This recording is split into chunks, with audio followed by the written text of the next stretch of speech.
Sa nakaraang 7 season, 7 magkakaibang teams din ang nag-champion. Papasok ng 2026, si Cade Cunningham, papasok din ng ika-5 taon, si Anthony Edwards pang-6, si Ja Morant pang-7 na mukhang malabo nang maging fine in the West. Si Luka naman nasa pang-8 season na kapag 2026, si Donovan Mitchell naman kung kakapusin pa rin, nasa pang-9 na. Huwag kasi magkakain ng santol kaya na-choke. Sa batch pa ni Donovan, ang nag-champion doon na notable name, si Jason Tatum sa edad na 26 years old.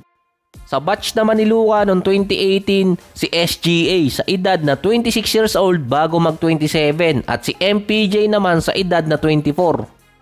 Sa 2019 naman sa batch ni Ja Morant, si Jordan Poole sa edad na 22. Sa 2020 sa batch ni Edwards, si James Wiseman na part naman ng Golden State Championship team noong 2022 kahit injured. Sa batch naman ni Cade Cunningham ng 2021, si Jonathan Kuminga na part pa rin ng 2022 Warriors Champion Team. Si Kawhi nag-champion ng ikalawang beses sa NBA bilang ding isa sa mga top player sa edad na 27 or 28 years old noong 2019 sa Raptors. Si Anthony Davis naman nasa 27 years old. Si Giannis nasa 26. Si Andrew Wiggins nasa 26 years old. Naging all-star siya nung time na yan at isa sa best two-way player nung 2022. Sa 2023 naman si Nikola Jokic nasa 27 years old o 28. Sa 2024, si Tatum at si Brown nasa 26 at 27 years old. Sa nakaraang season, si SGA sa edad din na 26 years old. Sila yung mga star player ng kanilang team na meron din naman silang kasamang another star pero sila yung matuturing na young player nun na nag-champion. Kaya ang magiging average na edad ng isang young player para makapag-champion or makakuha ng kanyang championship ay 26 to 27. Ang average na to nakabase sa contract ng player. Dahil kapag nasa edad na ng 26 to 27, papasok na kasi sila sa ikatlong kontrata. Nagbakals pa ako dun. Ito kasi yung tatama sa second tax apron na in-implement noong 2023. Si Booker papasok na ng 29 years old. Lagpas na siya sa average winning ng mga batang star player. Mula kasi noong 24 to 27 years old si Booker, nasayang yung kanyang window para dun. Kahit sina LeBron, Steph, Kevin Durant at Michael Jordan, nakuha nila yung kanilang unang championship sa edad or pagitan ng edad na 26 to 27 years old. So, base lang to sa traction ng kanilang karir kung sino sa apat na young star sa pagitan ni Cade Cunningham, Anthony Edwards, Ja Morant at Luka ang mauuna na makakuha ng championship. So, hindi ko sinama si Jalen Bronson kasi 29 years old na. Ang Knicks ang isa sa mga top team ng East at malaki yung chance na makapasok ng finals next year dahil walang Haliburton at walang Jason Tatum. Ganun din si Donovan Mitchell na nasa 29 na. Isa rin sa mga top team ang Cavaliers sa East. Kaso mahirap kalaban ng kamalasan. Hindi kasi malalaro yung kamalasan kahit kailan. Si Cade Cunningham going 24 years old na. Papasok ng 2026, naging all-star na at nakapasok na ng playoff si Cunningham. Parang ngayon pa lang nagsisimula maging contender ulit ang Detroit.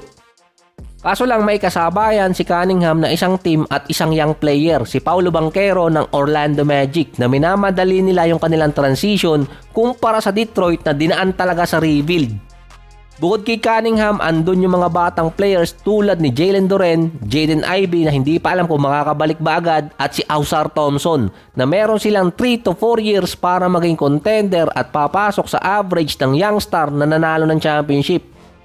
Si Anthony Edwards yung isa sa pinakamalapit after SGA na parang may kulang lang sa team nila na 2 beses nang nakapasok sa playoffs until West Finals. Tinalo niya bilang best franchise player ng Minnesota si Kevin Garnett kasi 1 beses lang nakapasok ng West Finals si Garnett sa kanyang career sa Minnesota at papasok pa ng prime niya na tamaan ng tampering. Mas bata si Edwards kumpara kay Dalton na 24 years old pa lang siya. Meron pa siyang nasa 2 hanggang 3 taon bago pumasok ng average na 26 to 27. Papasok pa lang si Edwards ng ika-6 na season, nabubuhat niya yung Minnesota na may career average na 24 points, 5 rebounds at 4 assists per game. Sa 2 West Finals run ni Edwards, tinalo niya yung mga player katulad ni LeBron, Jokic, Jimmy Butler, Kevin Durant. Andun din naman at team ni Steph ang Golden State.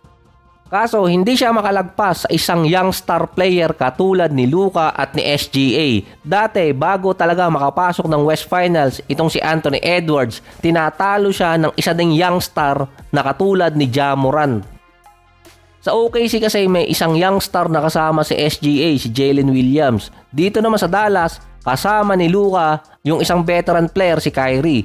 Meron ding sapat na supporting cast ang Minnesota na panlaban talaga ng postseason. Dati may kasamang Towns na napalitan ni Randle. May buffer pa naman si Anthony Edwards na 2 hanggang 3 taon na sa mga taon din na yan nagbabadya yung sinasabing problema sa Minnesota. Payroll at tax, parang sa Pilipinas lang. Hindi kasi kain tapatan ng Minnesota yung ibang malalaking market team pagdating sa payroll. Kung igagaya din yung Minnesota sa team gaya ng Bucks na ang tagal din ni Giannis at Milwaukee na playoff contender at ilang beses ding na heartbroken, katulad lang din na nangyari sa Boston na isang missing piece ang nakapagpatapos ng kalbaryo nila, si Holiday. Ang finest in the West naman si Ja Morant. Dati ang Memphis ang isa sa mga top young team sa NBA. Either nasa top 6 sila lagi ng standing. At nung rookie pa lang si Morant, nakitaan na agad na magiging contender yung team dahil kakagaling pa lang nila sa grit and grind era. Nasa 26 years old pa lang si Morant, may isa pang taon bago lumagpas ng championship average. Ang 2023 off-season, inimplement yung second tax apron na nagdudusa yung ibang mga teams ngayon. Diyan din nag-umpisang bumagsak ang karir ni Ja Morant dahil nga sa mga issue. At nagsimula na rin mag-iba yung lineup ng Memphis. Ang natira na lang sa formidable lineup dati ng Memphis, si Morant at si Jaren Jackson Jr.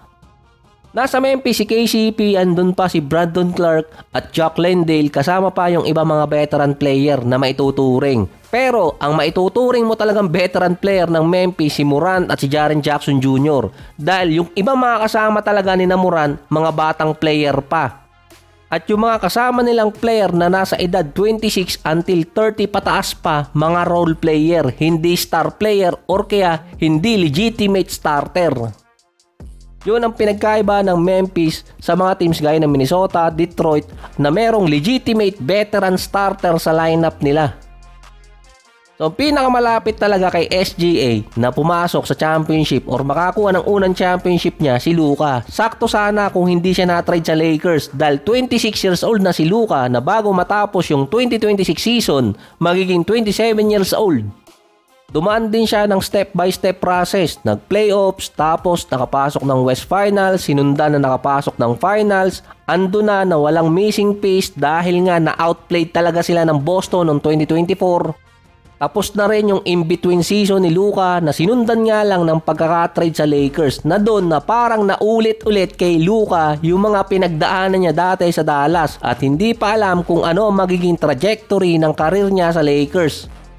Na sigurado din puputaktihin siya ng media sa kahit anong gawin niya. Isa lang ang sigurado kay Luka, nag-increase di umano ang kanyang endorsement deal mula sa $15 million per year habang nasa Dallas. Nung napunta siya sa Lakers, nagkaroon ng estimated na 50 to 80 million kada taon na makukuha si Luka, endorsement pa lang. Na based naman sa NBC Sports LA, maraming gustong maging endorser si Luka or maging partner talaga siya. Iba na kapag pogi na hot pa. Kumpara sa Memphis, merong mga veteran player na starter type yung Lakers at si Luka. Pero andun pa rin na hindi pa alam kung nakakuha na ba ang Lakers ng isang tipo ng player na parang tradisyon na ng franchise nila.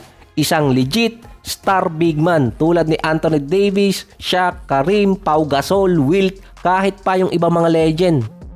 Dahil sa kahit anong era na nag-champion ng Lakers, lagi may nakadikit doon or meron silang star big man or center. Yun ang isa sa dapat munang makuha ni Luka bago talaga mag-champion or kaya maputol ni Luka ang tradisyon na yon.